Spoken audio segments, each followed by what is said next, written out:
નમસ્કાર, અત્યાર સુધીના તમામ ખાસ સમાચારો સાથે હું છું ઝરણા। સમાચારો મળી રહ્યા છે આઈએસઆઈ જાસૂસી કારના તાર ગુજરાત સુધી પથરાયેલાના। એનઆઈએ ગોધરાથી એક શખ્સની ધરપકડ કરી છે। વિશાખાપટ્ટનમ જાસૂસી કારમાં ધરપકડ હાથ ધરવામાં આવી। ગિટેલી ઇમરાન નામના શખ્સની ધરપકડ કરાઈ છે, જે આઈએસઆઈના ઇશારે જાસૂસી કરી રહ્યો હતો। તેની ધરપકડ કરી લેવાઈ છે। ભારતીય નેવીની જાસૂસીનો આ મામલો સામે આવ્યો હતો, ત્યારે હવે એનઆઈએની તપાસ ગુજરાતના ગોધરા સુધી પહોંચી ચૂકી છે।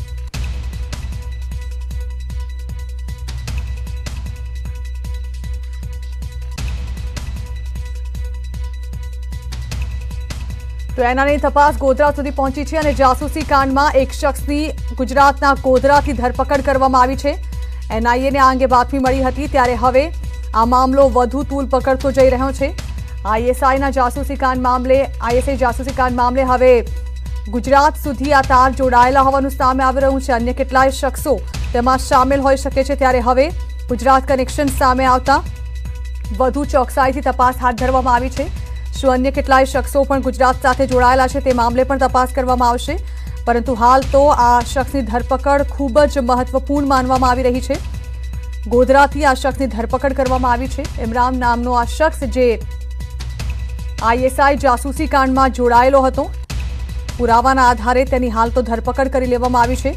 તેની પૂછપરછ બાદ અન્ય કેટલાક ખુલાસા સામે આવવાની શક્યતાઓ પૂરેપૂરી દેખાઈ રહી છે।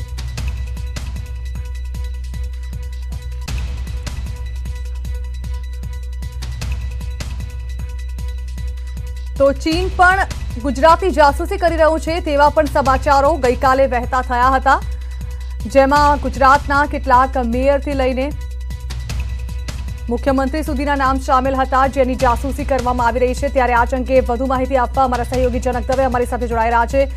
જનકજી, આ તાર ગુજરાત સાથે જોડાયેલો હોવાનું સામે આવી રહ્યું છે। ગોધરાથી એક શખ્સની ધરપકડ, હવે અનેક નવા ખુલાસા થવાની પૂરેપૂરી શક્યતાઓ। ગઈકાલે પણ ચીન પણ ગુજરાતમાંથી કેટલાક નેતાઓની જાસૂસી કરાવતું હોવાનું સામે આવ્યું હતું। આ મામલાને હાલ કઈ રીતે જોઈ શકાય છે? જણા, આ જૂનો એક કેસ છે જે એનઆઈએ દ્વારા જેની તપાસ થઈ રહી હતી। વિશાખાપટ્ટનમમાં જે જાસૂસી કાંડ થયું હતું અને આઈએસઆઈ માટે થઈને જાસૂસી કરવામાં આવી હતી, અને ખાસ કરીને ભારતીય નેવલ બેઝ છે જે ઇન્ડિયન નેવલ બેઝ, ત્યાં વિશાખાપટ્ટનમના ભારતીય નેવલ બેઝમાં સબમરીન હોય કે આપણે ઇન્ડિયન નેવી શિપ હોય કે બાકી પ્રકારના જે કી ઇન્સ્ટોલમેન્ટ, એ તમામ જગ્યાની માહિતી આઈએસઆઈ સુધી પહોંચાડવામાં આવી હતી। કેટલાક ગુપ્ત દસ્તાવેજો અને ગુપ્ત માહિતી હતી એ પણ પહોંચાડવામાં આવી હતી, જેનું ધ્યાન એનઆઈએ ધ્યાનમાં આવ્યું હતું। અને ગયા ડિસેમ્બર 2019ના ડિસેમ્બર મહિનામાં આની તપાસ એનઆઈએ દ્વારા કરવામાં આવી હતી અને કેટલાક અધિકારીઓનું પણ મિલીભગત સામે આવી હતી ને 14 જેટલા વ્યક્તિઓની આ મામલે ધરપકડ કરવામાં આવી હતી। એ મામલામાં ચાર્જશીટ જૂન મહિનામાં ફાઇલ થઈ ગઈ હતી, પરંતુ એની તપાસ એનઆઈએ કરી રહી હતી। કારણ કે સૌથી મોટું મહત્વનું હતું કે અધિકારીઓના એકાઉન્ટમાં જે પૈસા ટ્રાન્સફર થયા હતા માહિતી આપવા માટે થઈને, એ પૈસા ક્યાંથી આવ્યા હતા એની તપાસ કરતા ગોધરા સાથે કડીઓ જોડાઈ હતી। અને ગોધરાનો ઇમરાન નામનો, ગિટેલી ઇમરાન નામનો એક વ્યક્તિ જે આઈએસઆઈ સાથે સીધી રીતે સંકળાયેલો હોવાનું ધ્યાનમાં આવતા એના ઉપર એનઆઈએ દ્વારા નજર રાખવામાં આવી હતી, અને જે પ્રમાણ અથવા જે સબૂત એનઆઈએ જે શોધી રહી હતી એના તમામ પ્રમાણ ગિટેલી ઇમરાન પાસેથી મળી આવ્યા હતા। અને ત્યારબાદ નજર રાખવામાં આવી હતી કે એના આઈએસઆઈના કહેવાથી ગિટેલી ઇમરાને પોતાના એકાઉન્ટમાંથી અધિકારીઓના એકાઉન્ટમાં પૈસા ટ્રાન્સફર કર્યા હતા। આ તમામ વસ્તુઓ પર એનઆઈએની નજર હતી અને ત્યાર પછી પ્રોપર એવિડન્સ હાથમાં આવતાની સાથે ગોધરામાંથી આ વ્યક્તિની ધરપકડ કરવામાં આવી છે। જણાવ જી બિલકુલ જનકજી, ગઈકાલે પણ જે ખબર સામે આવી હતી, એક તરફ આ ખબર ભલે જૂની હોય, પરંતુ હવે જે અપડેટ સામે આવી હતી, ચીન પણ ગુજરાતના નેતાઓની સતત જાસૂસી કરાવી રહ્યા હોવાનું સામે આવ્યું હતું। જાસૂસી કાંડમાંથી એક શખ્સની હવે ગુજરાતના ગોધરામાંથી ધરપકડ, ત્યારે હવે અનેક એવા કનેક્શન સામે આવી રહ્યા છે કે જેવા ગુંડા તત્વો કે પછી કોઈ આતંકવાદી તત્વો ગુજરાત સાથે જોડાયેલા હોય। જેના બંને જે મુદ્દાઓ છે થોડા અલગ છે। એક ચીન દ્વારા માહિતી ચોરી કરવામાં અથવા તો નજર રાખવામાં આવી રહી હોય એ પ્રકારના આરોપ છે, તો બીજી તરફ આઈએસઆઈ દ્વારા જે ખાસ કરીને આપણા કી સ્ટ્રેટેજિક ઇન્સ્ટોલેશન જે કહી શકાય એના ઉપર નજર રાખવામાં આવી હતી। એ આઈએસઆઈ નું આ જૂનું કારસ્તાન છે, આ પ્રકારે ઇમ્પોર્ટન્ટ જે લોકેશન હોય ખાસ કરીને ભારતીય સેનાના, તો એના ઉપર નજર રાખવી અને એની માહિતી ચોરાવી, આ પ્રકારે કામ થતું હોય છે। અને એ માહિતીને ધ્યાનમાં રાખીને જ એનઆઈએ છેલ્લા કેટલાક સમયથી તપાસ કરી રહી હતી। જ્યાં સુધી કેટલાક પોલિટિકલ વ્યક્તિઓની જાસૂસીનો સવાલ છે એ એક ડેટાબેઝ કંપની દ્વારા માહિતી ચોરી કરવામાં આવી હોય એ પ્રકારની માહિતી માધ્યમોમાં આવી હતી, બાકી સરકાર તરફથી ચોક્કસ એ કહેવામાં નથી આવ્યું કે કેટલાક વ્યક્તિઓને, કારણ કે જે પ્રકારે મીડિયા રિપોર્ટ હતા એમાં તમામ 10,000થી વધુ જે પોલિટિશિયન્સ છે અને જાહેર જીવનમાં રહેતા વ્યક્તિઓની જાસૂસી થવાના આરોપ છે, તે તમામ વસ્તુઓ ઉપર કેન્દ્ર સરકાર પોતાનું સેન્ટર ક્લિયર કરશે, કારણ કે અત્યારે પાર્લામેન્ટ પણ ચાલુ છે. પરંતુ સૌથી મોટી અત્યારની જે વાત એ છે કે ગોધરાથી જે વ્યક્તિને પણ ધરપકડ કરવામાં આવી છે એ જે 2019નો જે જાસૂસીનો કેસ હતો એ મામલે તપાસ કરવામાં આવી હતી અને ISI પ્રેરિત આ જાસૂસી હતી, જેમાં કેટલાક સ્થાનિક લોકો અથવા તો જે નેવલ ઇન્ટેલિજન્સ સાથે અને નેવી સાથે સંકળાયેલા કેટલાક અધિકારીઓની પણ મિલીભગત હતી. એ આખો જે મામલો છે એ મામલાની તપાસ ગુજરાત સુધી ફેલાઈ છે, ગુજરાત સુધી પહોંચી છે અને એના તાર ગુજરાત સુધી જોડાયેલા અત્યારે દેખાઈ રહ્યા છે. જી બિલકુલ, આભારજનક. તો જે પ્રકારે હાલ હવે ISI ના ઇશારે જે જાસૂસ કામ કરી રહ્યો હતો તેના તાર ગુજરાત સાથે જોડાયેલા હોવાનું સામે આવ્યું છે. તેની ધરપકડના આધારે હવે અનેક નવા ખુલાસા થાય તેવી શક્યતાઓ જોવામાં આવી રહી છે. આ જાસૂસી કાંડ જે સામે આવ્યો હતો આ જૂનો મામલો છે, જે મામલે NIA અત્યાર સુધી સક્રિય હતી અને તે મામલે તપાસ કરતા બાતમીના આધારે હાલ ગોધરાથી આ શખ્સને ઝડપી લેવામાં આવ્યો છે. આ અંગે વધુ વાત કરવા અમારા સંवाददाता शंकर आनंद પણ हमारी સાથે જોડાया गया है. शंकर, जासूसी कांड एक सामने आया था, ISI से जुड़े एक जासूस को दबोच लिया है NIA ने. जानना चाहेंगे क्या अपडेट सामने आई और अब तक इस मामले में क्या क्या हो चुका है?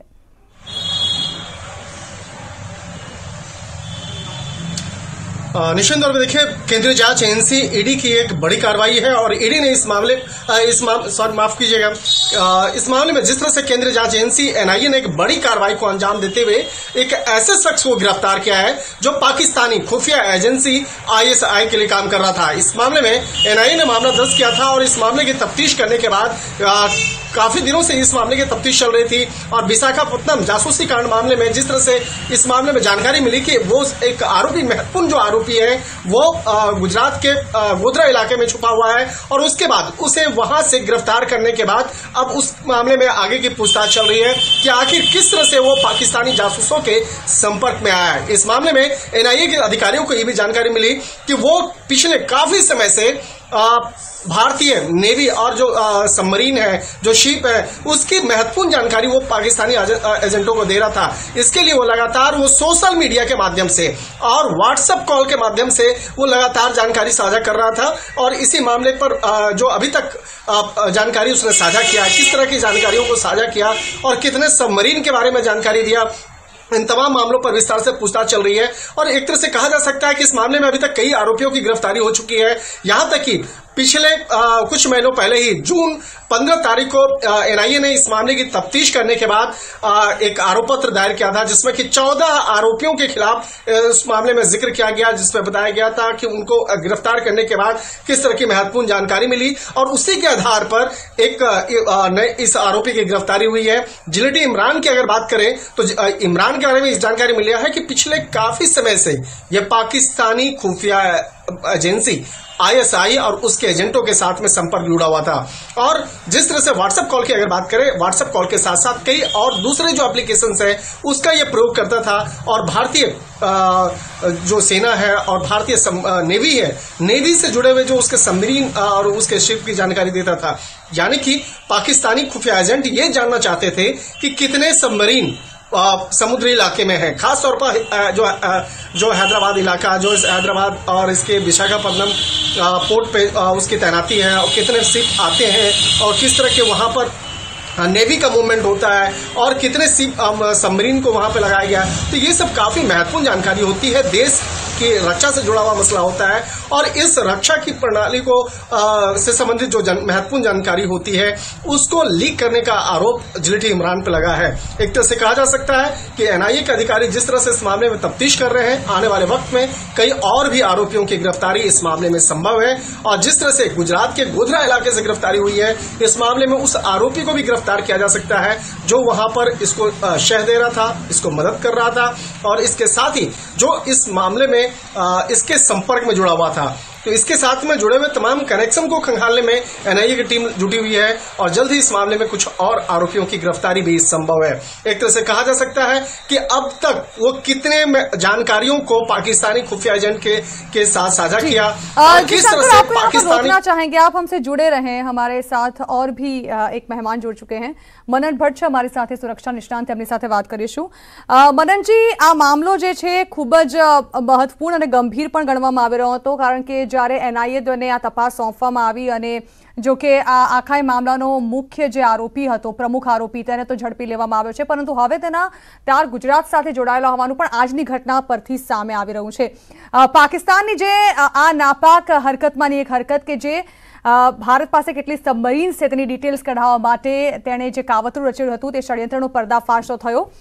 હવે વધુ એક આરોપીની ધરપકડ કઈ રીતે જોઈ રહ્યા છો આપ અને સુરક્ષા સાથે કેટલા મોટા પ્રમાણમાં ચેડા થઈ શક્યા હોત? ચોક્કસપણે જણાબેન, આ જે પરિસ્થિતિ છે, આઈએસઆઈના જાસૂસો જે રીતે ગુજરાતમાંથી મળી આવી રહ્યા છે અને વિશાખાપટ્ટનમ જેવા સેન્સિટિવ નેવલ એરિયાની અંદર જાસૂસી કરતા જે માણસો પકડાયા છે અને તેનો તાર એના ખાસ એના જે પૈસાનું પગેરું ગુજરાત સુધી પહોંચ્યું છે, ત્યારે હું એટલું ચોક્કસપણે માનું છું કે this is a tip of the iceberg. જેટલા લોકો પકડાયા છે એ કેવળ એક ઉપરની વાત છે, હજી એના એ ઘણું અંદર ઉતરશે અને કેટલાય આઈએસઆઈની સાથે સંકળાયેલા ગદ્દારો, કેટલાય જાસૂસોની એમની ઝાડ ફૂલવાની વકી છે। બીકોઝ ભારત, ખાસ કરીને ભારતનો જે વિરોધી દેશ છે ચાઇના, કઈ રીતે આપણે હમણાં જોયું કે અત્યારે આઈટીની જાસૂસી કરેલી છે, લોકોના મોબાઈલ, આપણા અધિકારીઓના મોબાઈલ સર્વેલન્સ હેઠળ છે, એ જ રીતે પાકિસ્તાનની આવી રીતની જાસૂસીની કેપેસિટી ઓછી છે। એટલે ગ્રાઉન્ડ લેવલની જે જાસૂસી છે અને ભારતના જે સેન્સિટિવ નૌસૈનિક કેન્દ્રો હોય, વાયુસેના સ્ટેશનો હોય કે આર્મીના સ્ટેશનો હોય, આ બધી જગ્યાએ એમની જાળ ફેલાયેલી છે અને આ ફિઝિકલ સર્વેલન્સ કે ફિઝિકલ જે જાસૂસી થાય છે તેના પગેરું શોધવા માટે બહુ એ અગત્યનું છે કે આપણા સિવિલિયન્સ અને આપણા સર્વિસ પર્સન કે એ લોકો જે આવા કોઈ શંકાસ્પદ લોકોની મુવમેન્ટ જણાય તો દેશને જાણ કરે। આ વ્યક્તિ જે કચ્છના મુન્દ્રામાંથી પકડાયો, હવે એનો ફાધર એમ કહેતો હતો કે મારો દીકરો જાસૂસીમાં સંડવાયેલો નથી, એને તો પૈસા ક્યાંક બીજેથી આવ્યા હતા। હું એવું ઈચ્છું છું કે એમના મા બાપ પણ એની ઉપર ધ્યાન રાખે અને એ લોકો આગળ આવે કે આવા પ્રકારના જાસૂસીના બનાવો ન બને એના માટે, કેમ કે લોકોએ પણ જાગૃત થવું એટલું જ જરૂરી છે। એવું નથી કે કેવળ બીકોઝ આવી ક્યારેક તમને મની ટ્રેલ મળે અને ઇવેન્ચ્યુઅલી તમે એની સાથે સંકળાયેલા જાસૂસોને આખી ઝાડને પકડો, પણ આ પરિસ્થિતિમાં એવા લોકો કે જે આ પર્ટિક્યુલર દરમિયાન આની સાથે જે જોડાયેલા નહોતા, આ સંસ્થાની સાથે આ જાસૂસીના જે એની જે ચાલ હતી એમાં જોડાયેલા નહોતા, એવા લોકો they should not run sports fee. Because એવું નથી કે એક જ એજન્ટની સાથે સંકળાયેલી એક જાળ છે એ પકડાયેલી છે, પણ એવા ઘણા લોકો હશે, એવા ઘણા એજન્ટ હશે આઈએસઆઈના કે જે લોકો એ અલગ જાળ બિછાવેલી હશે, એને પણ પકડવાની એટલી જરૂર છે। બિલકુલ, પરંતુ જે પ્રકારે મનનજી સક્રિયતા વધી છે અને હવે એક બાદ એક શાર્પ શૂટર્સ કે ક્યારેક આતંકીઓ પકડાવાની ઘટના જે ગુજરાતમાંથી સામે આવી રહી છે, એક એલર્ટનેસ જરૂરથી આવી છે અને તેના પગલે એવું ચોક્કસથી કહી શકાય કે ક્યાંક હુમલા નાકામ કરવામાં પણ સફળતા મળે છે અને ક્યાંક હુમલા થઈ ગયા બાદ એ આરોપીઓને પકડવામાં પણ ગુજરાતને સફળતા મળી જ છે। જી બિલકુલ, ખૂબ ખૂબ આભાર મનનજી અમારી સાથે વાતચીત કરવા બદલ। અત્યારે એક તરફ જે મામલાને ખૂબ જ ગંભીરતાથી જોવામાં આવી રહ્યો છે, એક બાદ એક ધરપકડનો સિલસિલો શરૂ થઈ ચૂક્યો છે। જો કે 2019માં સામે આવેલો આ જે મામલો છે તેની તપાસ જે ચલાવવામાં આવી ગુજરાતમાંથી પણ હવે વધુ એક આરોપી ઝડપાઈ ચૂક્યો છે। શંકર પણ हमारी साथ, शंकर आनंद પણ જોડાયેલા છે संवाददाता।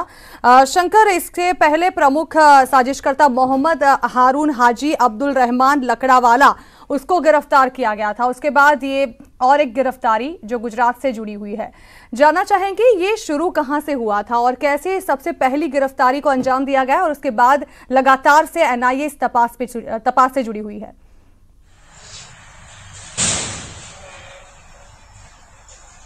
देखिए, जो एक सबमरीन और शिप की जो जानकारी होती है, खास तौर पर जिस तरह से जो देश के जो समुद्री इलाके होते हैं वहां पर जहां पे इसकी तैनाती होती है, तो वहां पर जानकारी लेना जो है काफी मुश्किल होता है। लिहाजा वो ढूंढते हैं, ये जो पाकिस्तानी जो आतंकी की बात करें या पाकिस्तानी खुफिया एजेंटों की बात करें, तो वो लोग ढूंढते हैं कि कोई ऐसा व्यक्ति मिल जाए जो उसके आसपास का रहने हो या वहां का कोई कर्मचारी हो जो पोर्ट पे कार्यरत होता है। तो विशाखापत्तनम जासूसी लीक मामले में जिस तरह से बकायदा जानकारी मिली थी कि वो ऐसा बंदा है जो वहीं से रह करके वहां पे काम करने के दौरान ये महत्वपूर्ण जानकारियों को लीक करता है। उसके बाद पता चला, जैसे ही इस मामले की तफ्तीश का दायरा आगे बढ़ता चला गया, पता चला ये मसला सिर्फ विशाखापत्तनम तक सीमित नहीं है, बल्कि इसका कनेक्शन गुजरात से भी जुड़ा हुआ है। गुजरात जो वो भी समुद्र के किनारे वहां पे बसा हुआ है और वहां पर उसके काफी जो इलाके जो है पाकिस्तान से भी समुद्री इलाके उठ सकते हैं। तो लिहाजा वहां पर इन्वेस्टिगेशन करना बेहद जरूरी हो गया था। और इस मामले की जानकारी जब एनआईए को मिली तो एनआईए उसके बाद एक और जहां हैदराबाद के विशाखापत्तनम और तमाम जो दूसरे इलाकों में अपनी टीम को तैनात किया और दूसरी तरफ गुजरात में इस मामले पर इन्वेस्टिगेशन पे अपनी टीम को लगाया गया, जिसके बाद इस मामले में जानकारी मिली और उसी के आधार पर इस मामले पर आगे को इन्वेस्टिगेशन करते हुए इस आरोपी को गिरफ्तार किया गया है। और एनआईए के जो अधिकारी हमारे बताते हैं कि इस मामले में कि कई और आरोपी हैं जो जिसका कनेक्शन चाहे रिलेटिव इमरान के साथ कर ले या कुछ और दूसरे जो आरोपी हैं उनके साथ में है। तो जल्द ही इस मामले में कई आरोपियों की गिरफ्तारी भी संभव है और कहा जा सकता है कि आने वाले वक्त में इस मामले पर कुछ जो महत्वपूर्ण जो जानकारी मिली है कि एनआईए की टीम गुजरात में कुछ और लोकेशंस पे सर्च ऑपरेशन को अंजाम देने वाली है और इसके लिए वो पूरा जो तैयारी है वो तैयारी पूरा हो चुका है। और इसके साथ साथ जो एनआईए के जो वरिष्ठ अधिकारी हैं जो एनआईए मुख्यालय में कार्यरत हैं वो लगातार इस मामले पर संपर्क में बने हुए हैं। तो एक तरह से कहा जा सकता है ये मसला बहुत बड़ा है क्योंकि देश की रक्षा प्रणाली से जुड़ा हुआ मसला है और इस मामले में केंद्रीय जांच एजेंसी एनआईए इस मामले की तफ्तीश कर रही है। तो कहा जा सकता है कि देखना लाजमी होगा कि इस मामले पर अगली कार्रवाई क्या होगी और इस मामले पर जिस तरह से इमरान की गिरफ्तारी हुई है, इमरान इस मामले पर पूछताछ के दौरान क्या क्या जानकारी जांच एजेंसी के साथ साझा करता है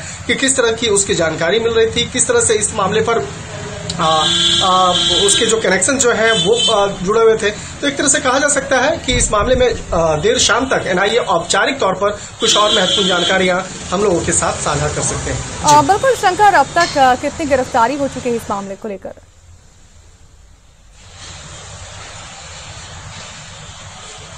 देखिए अभी हाल फिलहाल में ही जैसा कि मैंने आपको बताया कि जून महीने में 15 जून को एनआईए ने इस मामले में एक चार्जशीट दायर किया था। चार्जशीट में 15 आरोपियों के खिलाफ बकायदा उस मामले में जिक्र किया गया था जिसमें कि 14 आरोपी जो है उसको आरोपी बताते हुए बताया गया था कि किस तरह से इस पूरे जासूसी कांड को अंजाम दिया गया, कौन कौन से आरोपी थे और किस तरह से इस शुरुआती तौर पर एनआईए को इस मामले की जानकारी मिली और उसके बाद इस मामले पर कार्रवाई को अंजाम दिया गया है। और 14 आरोपियों के बारे में विस्तार से और उन तमाम सबूतों के साथ में, तमाम साक्ष्यों के साथ में, तमाम दस्तावेजों के साथ में एनआईए की जो विशेष कोर्ट है वहां पर इस मामले को दायर किया गया था और उन तमाम आरोपियों के बारे में बताया गया था। इसके साथ ही उस चार्जशीट में इस बात का भी जिक्र था कि आने वाले वक्त में इस मामले पर और भी ज्यादा एक्शंस हो सकते हैं, लिहाजा इस मामले को क्लोज नहीं किया गया है और इस मामले पर आगे की तफ्तीश जारी रहेगी। और उसी के दौरान आज जिस तरह से बकायदा गुजरात से इस आरोपी के इमरान की गिरफ्तारी हुई है, तो अब इससे पूछताछ की जाएगी कि आखिर वो और कौन कौन सा शख्स है, वो कौन कौन सा आरोपी है जो पाकिस्तानी एजेंसियों के लिए काम करता है, जो पाकिस्तानी की खुफिया एजेंसी है उसके लिए काम करता है। और क्या इस मामले में इमरान का कोई और जानकार है या उसका दोस्त हो या जो ऐसा कोई कर्मचारी हो जो पोर्ट पे काम करता हो और वो इस तरह की महत्वपूर्ण जानकारियों को लीक कर रहा है। तो अभी तफ्तीश का दायरा काफी बड़ा है और इस मामले में कई और आरोपियों की गिरफ्तारी भी संभव है। और ये मामला कहा जा सकता है कि यह मामला देश की रक्षा प्रणाली से जुड़ा हुआ है और इस मामले में जिस तरह से पाकिस्तान पाकिस्तान का जो चाल चरित्र चेहरा है और खास तौर पर वहां की जांच एजेंसियों का, वहां की खुफिया एजेंसियों का, तो लगातार ये कोशिश जरूर करती है कि इस तरह की खुफिया जानकारियों को इकट्ठा किया जाए। लेकिन जिस तरह से एनआईए ने इस मामले में जानकारी इकट्ठा की है, इस मामले की जानकारी अब बकायदा दिल्ली स्थित जो अन्य दूसरी एजेंसियां हैं उसको भी साझा किया गया है और कहा जा सकता है कि आने वाले वक्त में कुछ और मामले रजिस्टर्ड हो सकते हैं। बिल्कुल शंकर, आप जुड़े हुए रहिए। तो અત્યારે સમય છે એક બ્રેક લેવાનો, પણ બ્રેક બાદ પણ આજ બાબત વિશે તમામ અપડેટ સાથે ફરી એકવાર હાજર થઈ રહ્યા છીએ। હાલ રોકાઈશું બ્રેક માટે।